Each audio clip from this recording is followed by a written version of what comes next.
Indian benchmarks ended at a 4-month low on Monday as the rapid spread of Omicron COVID-19 variant triggered stricter containment measures across European countries. Back home too, different states continue to report fresh Omicron cases, taking the tally above 150. What also gave ammunition to the bears was the merciless selling by foreign investors, who have sold Indian equities worth over 33,000 crore rupees since October 2021. A weaker rupee, hawkish policy stance by global central banks, and interest rate cut by China amid slowing economic growth too bothered investors. Given this, the BSE Sensex plunged nearly 1900 points intraday, while the Nifty 50 tested the 16,400 mark to hit their lowest levels since August this year. They eventually settled at 55,822 and 16,614, down 1,190 points and 371 points respectively. Let's go to Business Standard's Avadhoot Batkar to know the key levels for the Sensex and Nifty. The benchmark indices BSE Sensex and Nifty closing gap down, correcting over 2% in a single session. This move has decisively broken the support of 100 EMA, which both the indices were holding from last 15 sessions. Now, the trend suggests a rally towards 54,400 for Sensex and 60,250 for Nifty 50, and these are the 200 EMA levels for both the indices.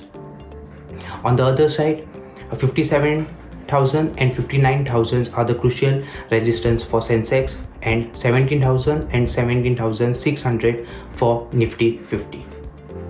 As fundamental and technical concerns show further downside for the markets in the near future, we have with us Vaibhav Sanghvi, co-CEO of Avendus Capital, to suggest how investors should position themselves amid this sell-off. If you look for a 2 to 3 year horizon, buy the dips would be an apt strategy, because here from a domestic standpoint I don't see any major reasons to worry, especially on the economic growth as well as the earnings potential.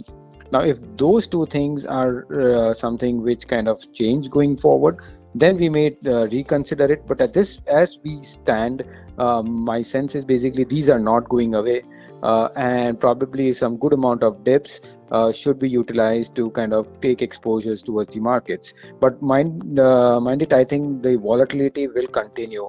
It's not going to be as smoother affair as we have been earlier, as well as the configuration of the sector and the stocks might also change.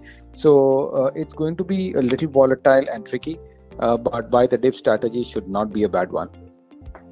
However, if you are afraid to take the plunge in the equities segment, fixed income assets or safe haven like gold can be explored. According to analysts, the end of the calendar year is always a good time to do a thorough check of your financial portfolio, as the holiday season in overseas market always creates a volatile period back home. Here are some steps that investors can take going forward. As mid and small cap funds have far outperformed large cap funds over the past year, it is advisable to rebalance your exposure to these sub-asset classes at current levels.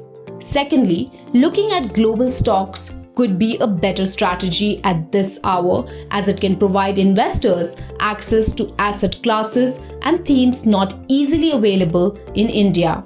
Third, with the US Federal Reserve deciding to reduce liquidity at a faster pace and undertake 3 rate hikes in 2022, the high liquidity and low interest rate scenario is set to change. Given this, analysts say sticking to quality stocks will be better as the shares decline less and recover faster. Another option is to increase your allocation in debt funds. With most developed economies back on growth path and inflation being less transient, central banks will gradually reduce adding liquidity and then raise their benchmark rates. Hence, investors should take an allocation to debt funds even though returns may remain in the single digit next year also. Lastly, analysts suggest investors should maintain a 10 to 15% allocation to gold in their portfolio.